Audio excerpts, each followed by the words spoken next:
Hello, Assalamu alaikum everybody. Hope you're all safe, sound, and healthy. And this is a topic we need to address because this is a topic that, sorry, many Indians are talking about with reference to their own Hindu culture, obviously, the extreme Hindu culture, which has taken precedent to such an extent that Indians abroad are sort of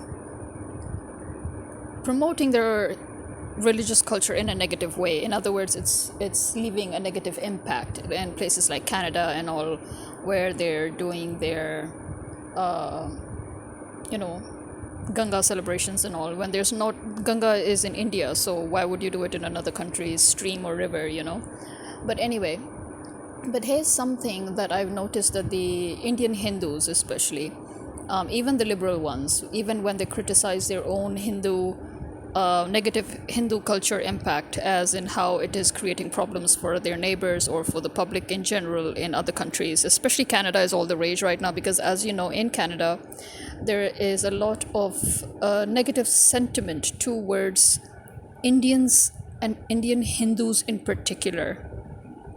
And I think the Indians are having a problem because usually they're so used to Islamophobia being present in the West, as especially when Islamophobia was concocted by the West, by America, in order to push its Privacy Act, Patriot Act. I always call it the Privacy Act, but as the Patriot Act. In order to push that, they dragged in Islam, they dragged in Muslims, and you know why they succeeded in brainwashing their people against Muslims is because, and this is going to be the answer to the question that is predominant right now, which the Hindus are always trying to bring in.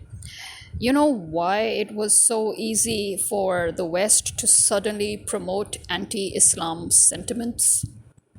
It's because the people of the West, despite the fact that they have been living amongst Muslims for decades, even, centuries, they still never knew anything about the Muslims or Islam. And why is that, you might ask? Because the first and foremost law of Islam is always follow the rules of the country you're living in. Follow the law of the country you're living in. Do not stand out negatively. In Islam, standing out, especially in a negative way, is never liked. It's not appreciated. You are never supposed to stand out in a way where it causes somebody disturbance. This is why you will notice in Islam there is no such festivities, or there is no such festival, no such celebration in Islam itself that has anything to do with public disturbance. There are no parades, there are no, jamming of traffic, closing down of roads. You don't have these kind of festivities in Islam, right? Even Eid, as you can see, is a very, very nice, very considerate festival where you meet each other, you get together in people's houses, relatives come over. It's that kind of a festival. You don't go out in the streets and block the streets and have some sort of no, that is predominant again in pagan religions, and it was incorporated into Christianity, and it is part of maybe Judaism as well. I don't know, not authentic Judaism, but I mean the Jewish also entered into such kind of public nuisance festivities, we can put it in that way. Forgive the words, but this is the best word that we can use in this point, because at the end of the day, this is exactly what they tend to be. But now, for example, if you're in a predominantly Hindu culture, predominantly Hindu country, which is only India, then over there it makes sense if you have all these festivals, because they've been doing them for centuries. It has been part of their culture. So for them, it is not considered public nuisance because everybody's involved, right?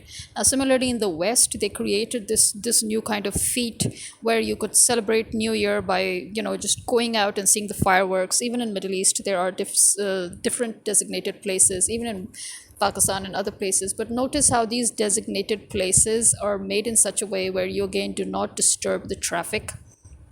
and you do not become a public nuisance. Although, to be honest, in the West, it does tend to be a public nuisance, even for the people who are trying to reach the designated areas in order to celebrate New Year amongst the public. Like the area near London Eye, for example, it can be pretty congested. The whole country is celebrating together, which is why, again, it is not considered a nuisance.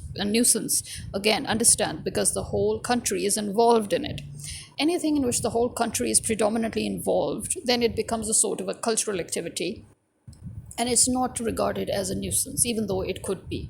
But again, when the government, the authorities, they take steps to make sure that it's not a public nuisance, then it is well regarded, and it is not considered a disturbance. Similarly, now in Muslim countries, as I said, you will not find such things.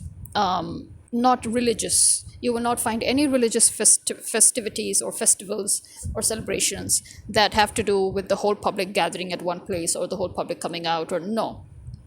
Because in Islam, this is widely not liked. Okay, it is widely discouraged. And it is for, you remember in Islam, what is the key rule? What is the key law? The law above all laws, when it comes to civil or, criminal or human aspect laws, what is it? It is consideration. Consideration for your next door neighbor, consideration for your whole block of neighborhood, consideration for the public at large. Okay, and this is why for centuries Muslims have lived in the West, and the Western countries have had no clue about Islam, because it is not for a Muslim to go and preach. First of all, yes, in Islam we cannot force anybody to become a Muslim or to even believe in God. So preaching in Islam is not, I know there are many enthusiastic young people now who, again I'll come to that as to why, who think that no, it is their duty to preach. No, it's not. In Islam, the Prophet made it very clear that if you want somebody to believe in God and to go towards the right path, practice your religion, and people will automatically come and ask you about it. And by practice your religion, again, he didn't mean go out and be a public nuisance. Practice means practice being a good human being, be considerate about others, blend in a society, and do not cause problems. Do not try to stand out again in a negative way. Keep your identity as a Muslim, never compromise on your principles.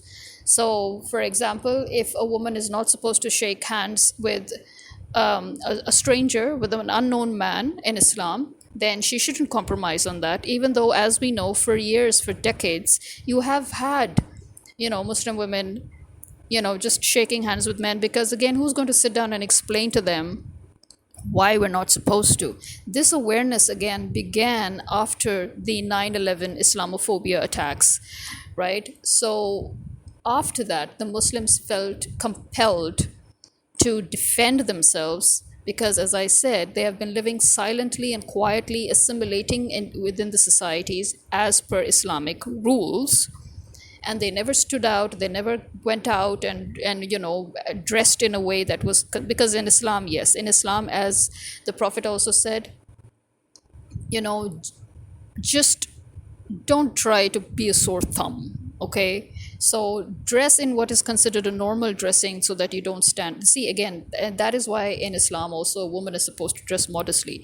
The whole point here is you're not supposed to stand out in a bad way, right? As long as you're dressing modestly, as long as you're dressing nicely, as long as you're fully covered, dress in whatever it is that you want to dress. Blend in the society while keeping your modesty, while keeping your identity. That's the whole point. Okay, in fact, it is even said that if your identity is a Muslim, for example, if having the hijab can impose a danger of life and death, then there is no harm if you remove your hijab. I think many people already know that, but I think it is something that non-Muslims may not know, and maybe certain Muslims also may not realize that this is also because in Islam, again, life is more important. Life is sacred. Okay, so nothing comes before life. Nothing. That is the rule of Islam, which is why you will notice that things that we call haram even are actually considered haram, but they're also called makruh. For example, you cannot eat pig meat and you cannot drink alcohol. But if it is a life and death situation, and the only option you have left to survive is these options that you would never ever even consider normally, then yes, in order to survive, if that is the only option in the whole wide world, in front of you, there will be no harm, there will be no punishment, there will be no sin on you partaking of any of those forbidden items. If you have no option, no other option, and it is a life and death situation, right? So if you think that, oh, in general life, consuming alcohol in one form or the other in the form of medicine, no, that's not allowed. But for example, using alcohol in a life and death surgery, using alcohol as a medicine that is topically applied, that is something else. But we're talking about ingesting the thing. Ingesting of alcohol is 100% haram, no matter what the situation. Again, unless it is a life and death situation. So it's extremes, but you need to understand those laws and those rules. Similarly, if you being a Muslim becomes a life threatening situation for you, in the sense that, just the wearing hijab, because wearing a hijab is the identity of a Muslim woman, and if that becomes a life threatening situation for you, if it becomes so bad that it is actually life threatening, then yes, you are in fact encouraged to remove your hijab, because as I said, in Islam, life is sacred, nothing comes before it. And this is why, as I said, for years and years and years, you have seen Muslims, you have lived with Muslims for decades, in some cases even centuries, and you've never even known anything about them. You've never even probably realized that they were Muslims, as in fact, many British people, locals, they came out and said that after 9/11 and after all that panic. There were many very old British locals of 70 plus 80 plus odd years, and they straight out, I remember the time when BBC was really trying to push for it, trying to make the locals say that, oh, we are scared of Muslims, and 99% of the locals that they had questioned said, listen, we've been living with these people for decades and we didn't even know it. Okay, this is how they are. We've lived with Muslims for decades and they've never pushed their agenda on us, and they've never even, tried to preach to us. And we've lived in peace. We never even knew what their religion was all about. And now you're coming and telling us that we should fear them. Are you crazy? As you know, the older generation, when once they cross their 70s, especially in the West, not just our countries, but especially in the West, they can be very, very blunt, and in your face, sort of rude even, when they literally can tell you off. And they didn't even care that they were talking to BBC's reporters and all. They just literally told them off. So that shows you that, I mean, the basic common sense, that exists in the human mind, it does not allow for you to be easily influenced by what the news suddenly decides to fabricate. Okay, so this is why, yeah, when the Hindus bring their culture into other countries, it is a valid point when it is considered toxic, or when it is considered inconsiderate, or when it is considered unlawful, or when it is considered that it is, ruining everything for everybody else in that country. Because as I said, now recently, the only reason that Muslims began to advertise Islam was because of how they were victimized, they were terrorized, they were killed, they were kidnapped, they were detained illegally in these Western countries. Once the Western authorities decided to use Islam, to drag in Islam for no reason whatsoever, except for the fact that they knew that people didn't even know much about Islam, because the Muslims have never ever advertised themselves, and they have never ever sat down and talked about Islam in the way that, Hindus and the other countries, other religions, when they, like Jews, the way they have always gone on and on and on about their religion, and on and on and on about their culture and their rites and their rituals, and shoving it down everybody's faces. So the Muslims have never done that, so people didn't know much about them. So, using that to their advantage, they dragged in the Muslims, they dragged in Islam, the very Islam that was used to develop your own countries. The whole Western world changed and developed so fast once they got their hands on Islam. And it is a fact, it is on the record, okay? It is a part of history that the Western world is heavily, heavily influenced by Islamic law, by Islamic social welfare, by Islamic civil rights. You know, anything and everything that was part of the Islamic system was incorporated in the Western world, and that is why the Western world is what it is today. And now, as they slowly strip themselves off of these Islamic traditions and laws, you can see how the Western world is collapsing now rapidly. It is a fact, like it or not. So, these Western countries developed themselves, they rebuilt themselves on Islam, on the foundations of Islam. And they knew that their people were unaware of even that, because, to be honest, the ignorance in the Western world has been very well designed by the authorities again, where the right kind of the education, the right kind of history was never really taught, where you had to have to go to a specialized institute and take that specialized subject as a graduate or postgraduate or a doctorate in order to actually learn about the things that you needed to know. So what to us is general knowledge, to the Western world comes as specialized knowledge, come to think of it. And with, again, as I said, so only and only in reaction to the Islamophobia that came in did the Muslims feel the need to talk about Islam, to show what Islam was all about, to talk about the hijab, to talk about the parda, to talk about women not shaking hands with strange men, which, by the way, again, as you can see, the sexual harassment laws also inherently are borrowed from Islam. And that is why you will notice that according to the Islamic law, any violation of a personal space of a woman, as if it makes her uncomfortable, it is automatically assumed as a harassment. Yes, this is the Islamic law, which is why a man is told always to stay away from the woman's personal space. Okay, that is why you've noticed there's always a distance maintained between the two genders.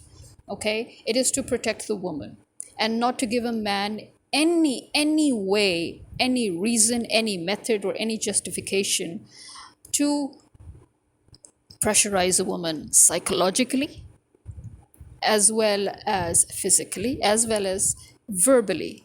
Okay, and now you see the consequences of it, because as we know, the amount of sexual harassment cases that have occurred in workplaces in the West and in places like Korea, it is huge.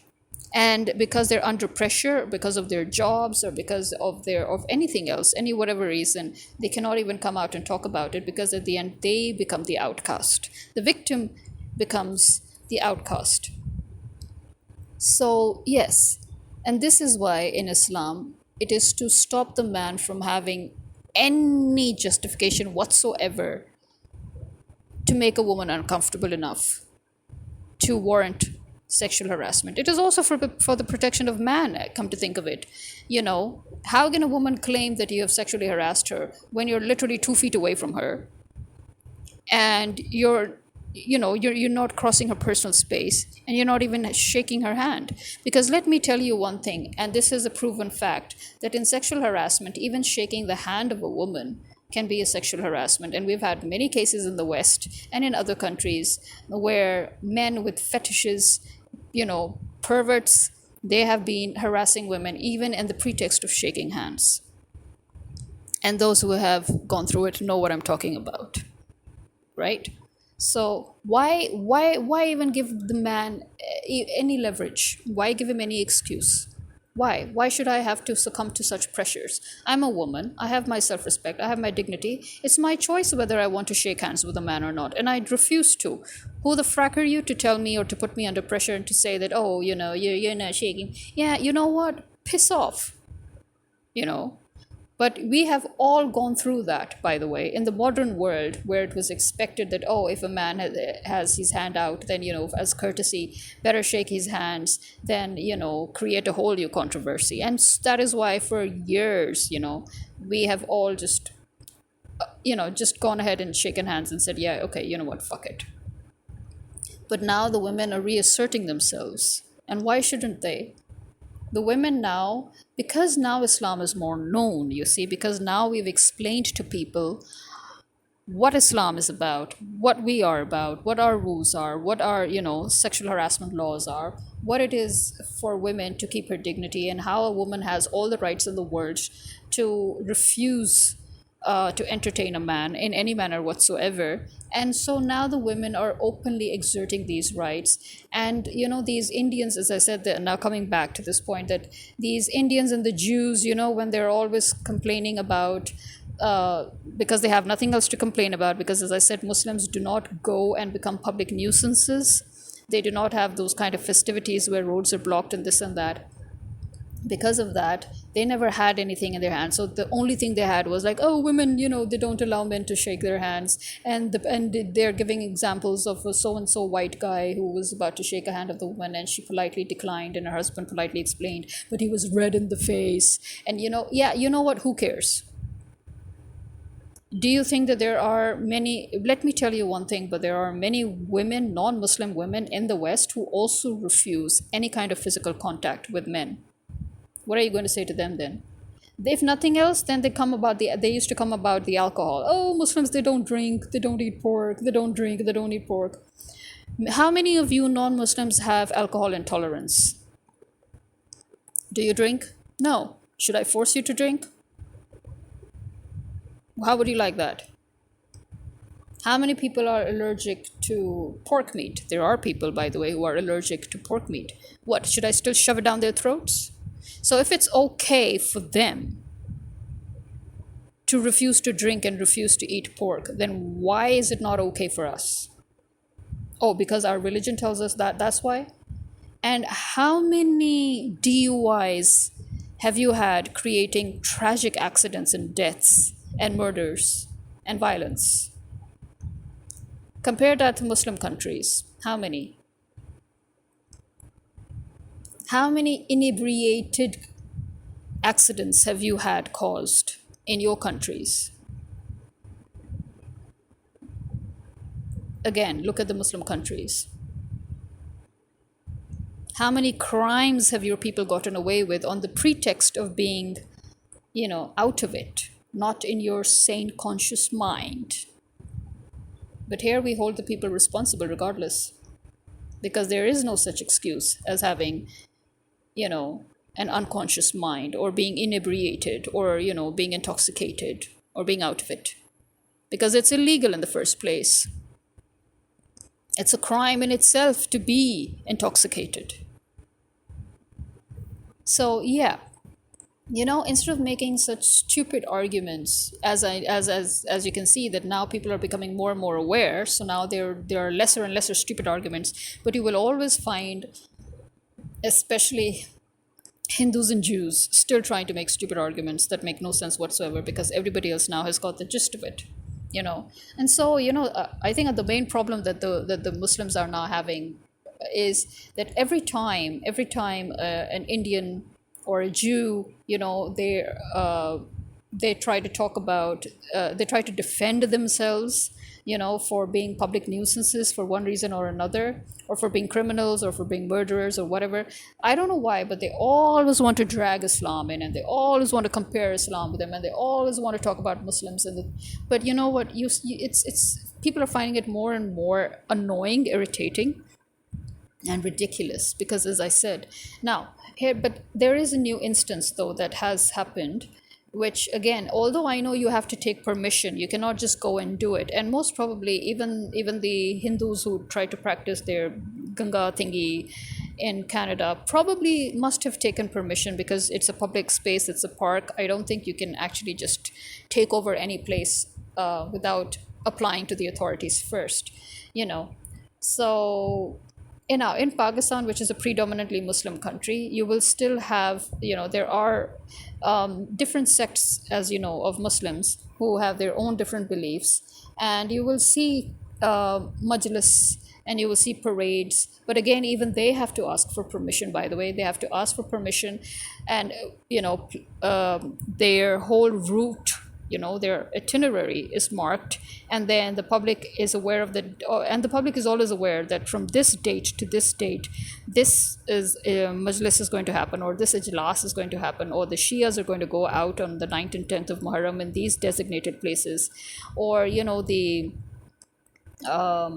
the Jamaat-e-Islami are doing a procession, which is always once a year, and everybody knows so these are, again, you see, these two, they're focused on dates. So every year, that a certain date, from this date to this date, there will be a procession of the Jamaat-e-Islami, and every year, that in the Islamic calendar, the ninth and the 10th of Muharram are the 2 days where you will have the Shia processions, right? And again, these are in particular itineraries and particular spots that every year through you always know, okay? And again, as I said, because it's a predominantly Muslim country, it's fine, because they've made arrangements accordingly.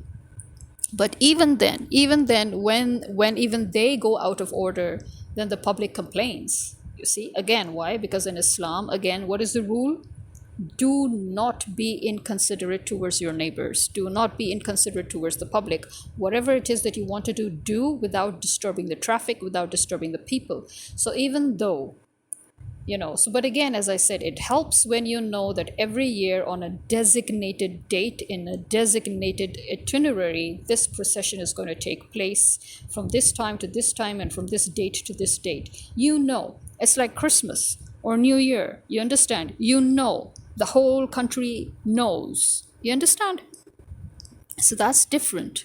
But again, now recently, again, as I said, because this is not at all allowed in Islam. So what they did, even if they did take permission from the Canadian authorities, but the Shia Muslims who did they didn't even do a procession actually, because they actually went on a designated spot in Canada, Toronto, I think, and they did their whole 9th Muharram, 10th Muharram thing, okay, which is basically just standing in a line and chanting, okay?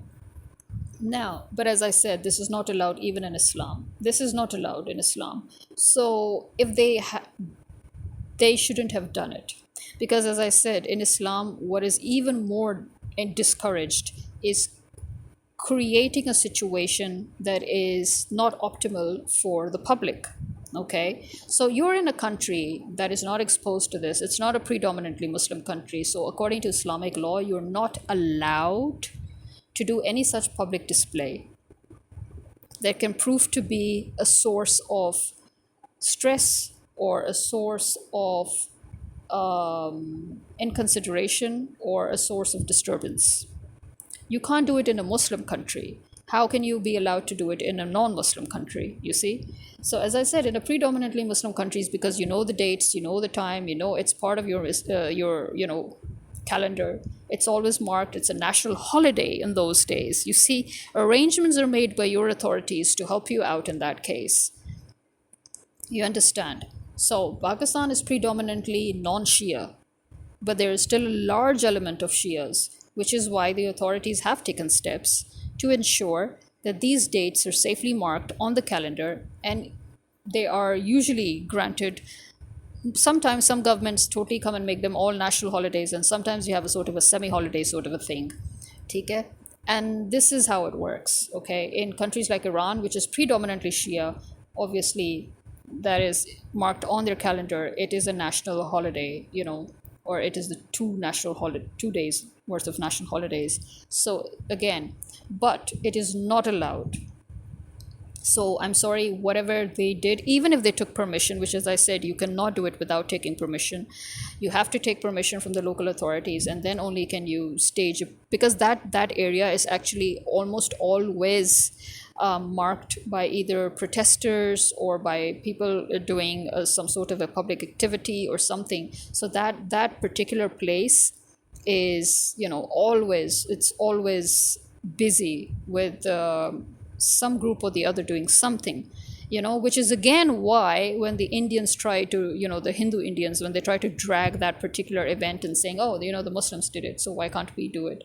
Yeah, no, again, first of all, they're doing it in a spot where there's always some activity. There's always permission given to some group or the other to do some activity. Protests are held there, activities are held there, processions are held there, whatever it is, are always held in that particular area. So that particular area is kind of known now to always have something going on, right? That is the point. They're doing it in a designated area with permission, but still, in the Islamic point of view, they're not allowed. No. And that is why, as I said, for years and for years and for decades, you have had even Shia Muslims live amongst you, but you never even knew, because they never practiced this publicly, because in Islam, you're not allowed to be a public nuisance. Simple as. So this time, I don't know why, that maybe again is because to counter Islamophobia and to tell people a little more about, what their religion is, because as I've just explained, Shias are basically a different sect.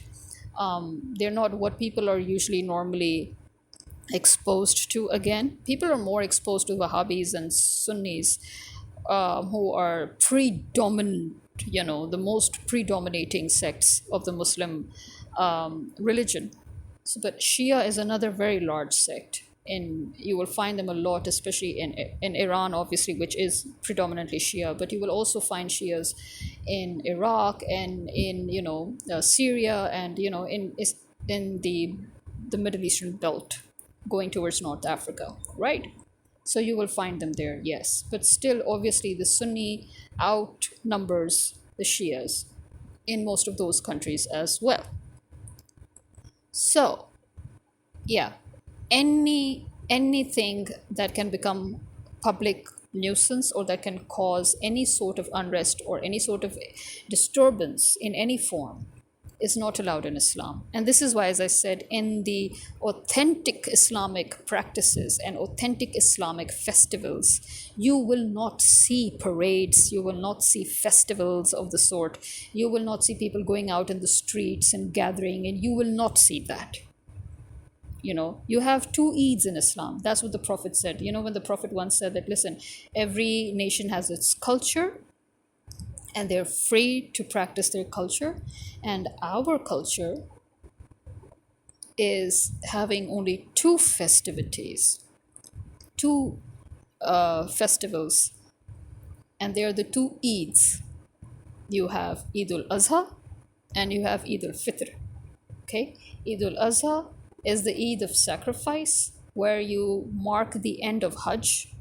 So you celebrate your successful Hajj journey and you end it by giving a sacrifice in the name of God, and then you give that sacrifice again. Remember, that sacrifice, once again, consideration for neighbors, consideration for the poor, consideration for the public. So a share of it goes to the poor, a share of it goes to relatives who have not sacrificed, a share of it goes to your neighbors, and a share of it is for you. Okay? And it doesn't matter if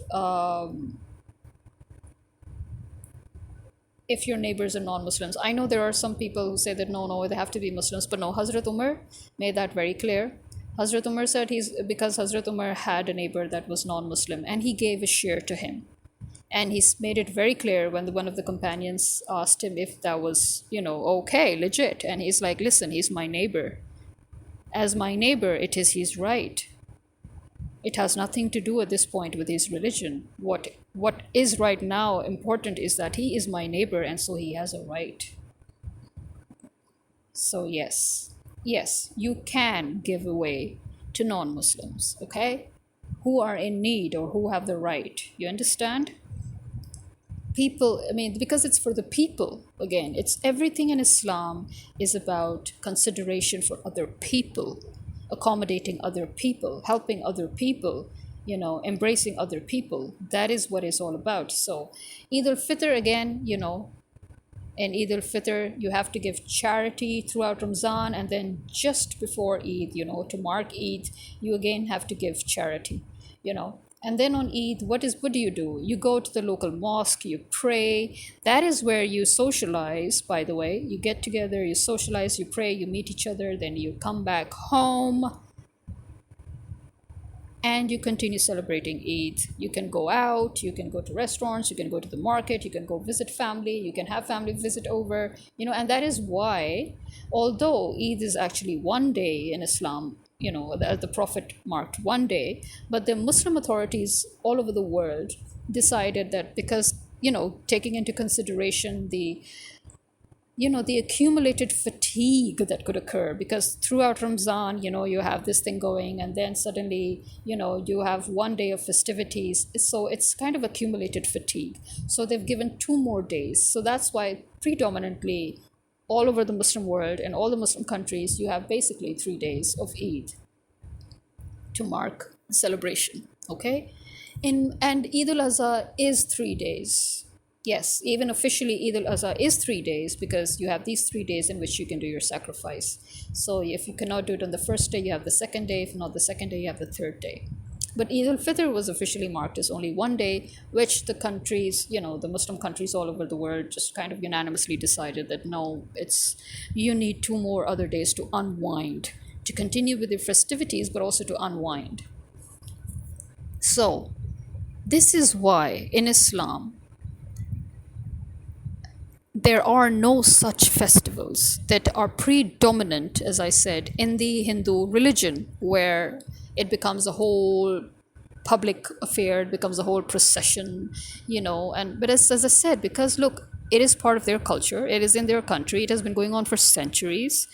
The authorities also make arrangements accordingly. Every country's authority makes arrangements according to their cultural activities, based on their religion and based on their culture, which, as I said, even the Prophet said that that is normal and is acceptable, and everybody has the right to do that.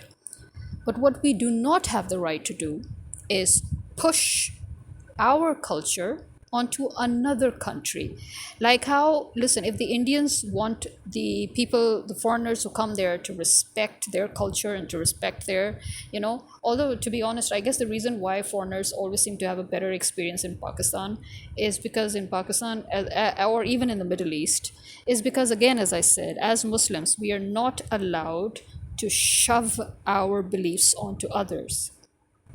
So we do not expect foreigners to wear shalwar kameezes, when they come to Pakistan. In the Middle East, they do not expect women to wear hijabs or cover their heads. They do not even expect foreign Muslim women to do that, by the way, as you may have noticed.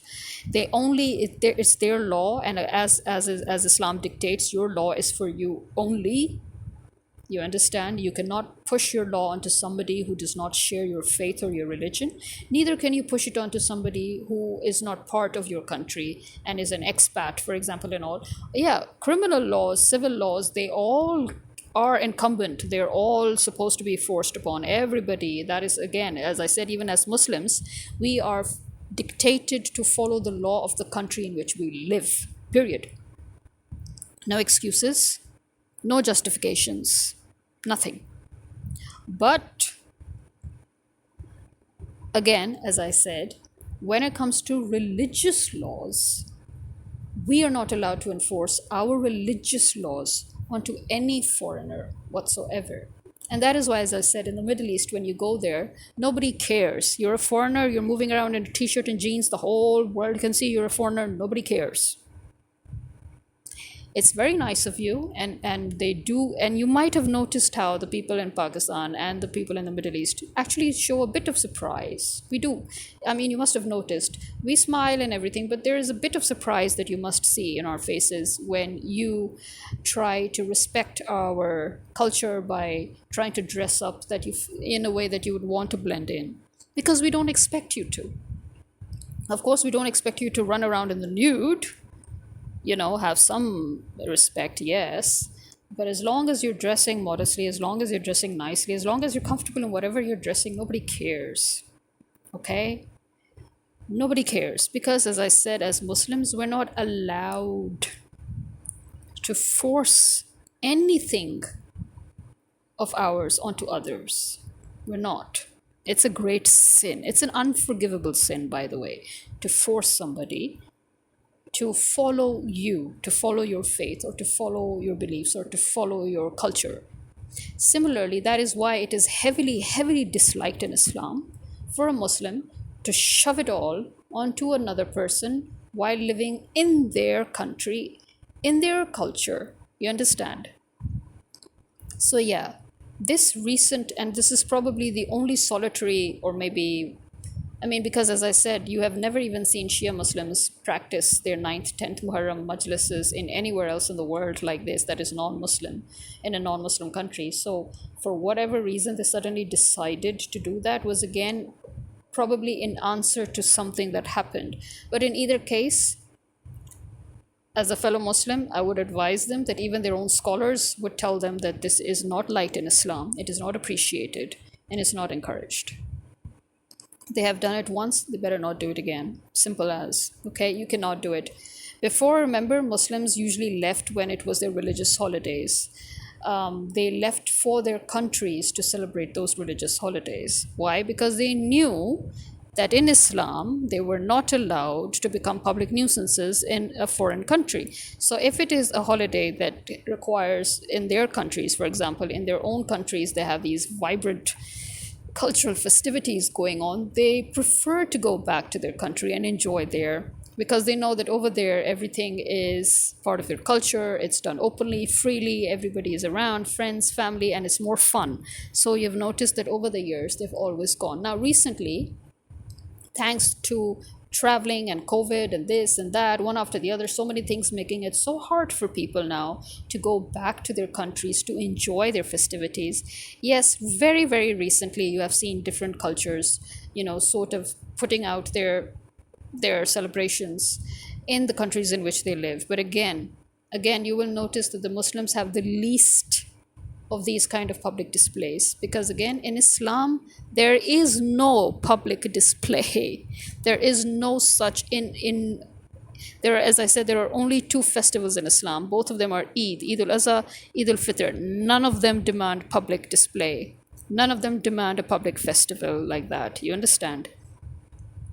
So yes, this is the answer as to why is it that the Indians always, the Hindus, especially the Indian Hindus and the Jews, when they keep shoving their activities onto others, and then they keep on dragging Muslims and Islam in, and they have nothing actually to drag. So then they say, oh, women don't shake hands, or they don't drink alcohol and eat pork. Seriously, this is nothing compared to you becoming a public nuisance. Okay, this is nothing compared to you committing genocide. Okay, so please be careful. I mean, you have a problem. You have a problem with your own Hindus acting negatively, aggressively, negatively promoting their Hindu culture in Canada or other countries. Then talk only about them. Don't try to drag in Muslims and compare them with them and say, oh yeah, they also do that. I don't care. You're a Hindu. You're talking about your fellow Hindus becoming nuisances in the Western world, and you're telling that this is why people are getting more and more anti-Indian in their sentiment. Then please stick to that. No need for you to try to drag in Muslims because, as I said, you will not find any such things in the Muslim culture. Okay, so this one recent thing of even the Shias in Toronto, again, no, not allowed in Islam. Okay, and as a person who was born and bred abroad in, by the way, in a predominantly Muslim country, but over there again, you see how it was practiced. In the states that were Muslim states, the Sharia was practiced. In the states that were predominantly Christian, the secular law was practiced. In the states that had the ethnic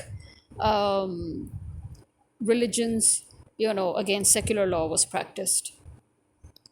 And no non-Muslim was subjected to the Sharia law, and no Muslim could be subjected to a law, in fact, it being predominantly a Muslim country, even the secular, because remember, in Islam, in Sharia, the whole idea of secular law, which the Western world seems to always boast about, it also comes from the Sharia.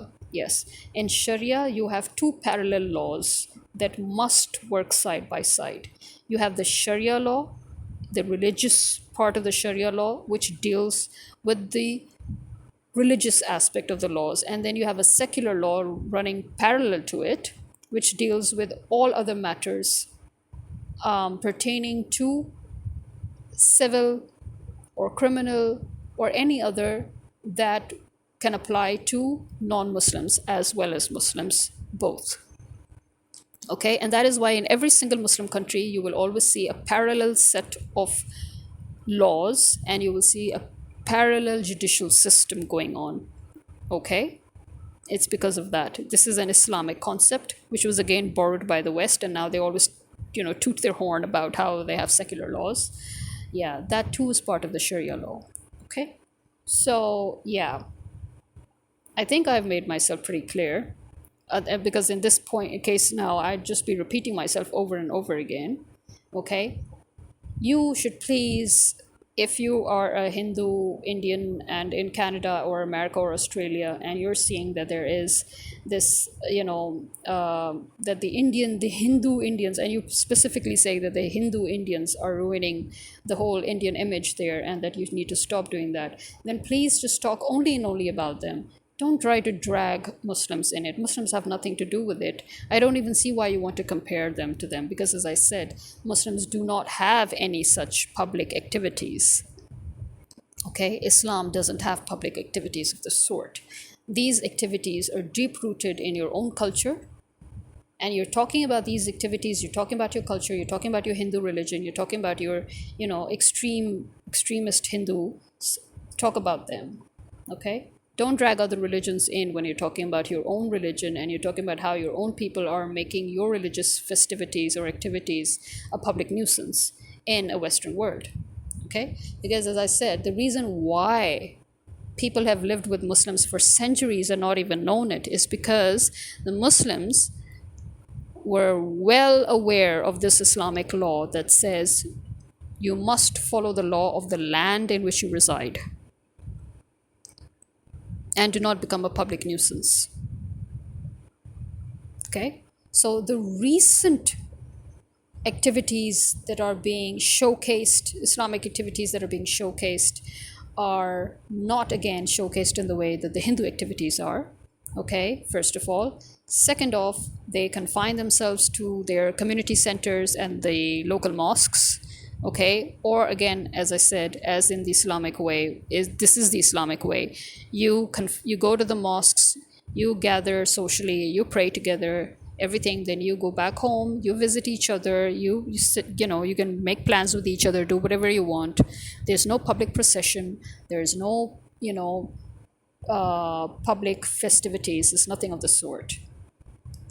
Okay, so the only reason that you have now learnt about these little things about Islam and Muslims is because the Muslims were obliged to disrobe the Western brainwashed public, to divest them of their Islamophobic fabricated ideas that their authorities created out of thin air in order to wage their so-called crusade, which was actually their pre-colonization wars, so that they can once again regain control over all the former colonies and other countries, so that this war now that they're going to wage becomes a success.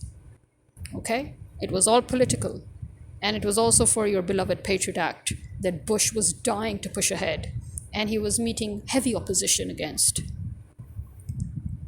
Now that things are clear here, this is me signing out. Khuda Hafiz.